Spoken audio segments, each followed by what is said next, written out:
Le printemps est arrivé et avec lui ont débuté les saisons de plantation et de récolte de salades cultivées en plein champ, de fines herbes, d'asperges, de fraises et d'ail des ours. L'ail des ours ne se cultive ni dans les champs ni dans les potagers. Il faut aller le récolter dans la forêt. Là, il fleurit et s'épanouit à l'ombre des arbres. Afin de pouvoir récolter l'ail des ours, nous avons besoin d'une autorisation du Landratsamt, d'un contrat avec la ville de Rastatt et de la certification Bioland.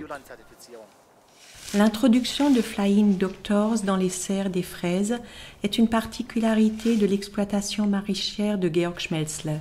Il s'agit de bourdons qui produisent un pesticide biologique.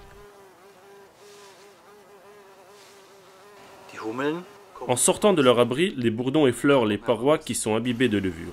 Lorsqu'ils butinent les fleurs, ils déposent un peu de levure qui se développe. Elle donne naissance à un champignon de levure qui empêche la prolifération du champignon Botrytis.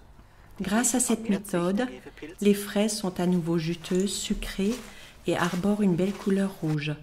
Chaque année, Georg Schmelzle invite les curieux et les amateurs de bons produits à prendre part à une dégustation et une promenade à travers les champs de fraises. Au printemps, le premier coup de pédale pour BioVélo. Alors que d'un côté les caisses destinées aux grossistes sont affrétées, des employés préparent des paniers pour BioVélo un peu plus loin. Ces paniers bio-là sont distribués à vélo par des personnes en situation de handicap. Le projet BioVélo est actif depuis octobre 2012 et n'est interrompu uniquement que pendant les périodes de froid hivernal. Thomas Pöschko débute sa tournée près de la crèche Villa im Zaubergarten.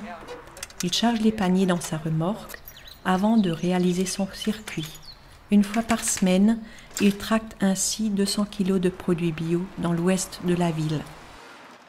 BioVélo est un projet coopératif mis en place par l'exploitation maraîchère Bioland, l'ILCA, en français le Centre d'insertion professionnelle de Karlsruhe, et de Radcourir. L'idée est née à l'université de Mannheim, où le collectif de Student in Free Enterprise s'intéresse aux problèmes écologiques et sociaux. Leur projet, RegioVélo, se propose d'employer des personnes au chômage. Joseph Held, le patron de ILCA, sans cesse à la recherche de postes pour les personnes en situation de handicap, a été séduit par cette initiative. Il y a beaucoup d'adolescents et de jeunes adultes dont les capacités sont trop grandes pour un emploi en atelier, mais pas assez pour un emploi sur le marché du travail. Cet entre-deux est souvent compliqué à gérer. J'essaie de trouver les meilleures solutions possibles pour que ces personnes puissent bénéficier d'une situation professionnelle régulière. Depuis près de 10 ans, Georg Schmelzle pense à l'idée de livrer des paniers bio à vélo, mais les coursiers ont toujours manqué. La proposition de Joseph Held ressemble alors à un cadeau du ciel. De cette manière est né BioVélo. Nous avons choisi 24 clients de l'exploitation maraîchère Bioland Schmelzle qui résident dans l'ouest de la ville et les avons livrés à vélo. Il aura fallu attendre 1 an entre l'émergence de l'idée et la première livraison. Le poste a été proposé à Thomas Pöschko, diplômé en administration, en situation de handicap psychique. J'aime beaucoup ce boulot, il me plaît. Et puis j'aime beaucoup rouler à bicyclette. Certains de nos clients désirent prendre part activement à BioVélo afin de soutenir le projet. Pour l'instant, un seul circuit est effectué. Mais cet été, un 2e BioVélo Tour devrait voir le jour, puis un 3e au printemps 2014 et enfin un 4e à l'automne de cette même année. Cette activité n'est pas lucrative. L'objectif n'est pas de faire du bénéfice, mais de développer un projet qui fasse des émules.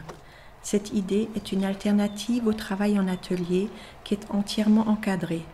Ce projet précurseur est le fruit d'une recherche puisque ce travail n'est pas adapté à chaque individu.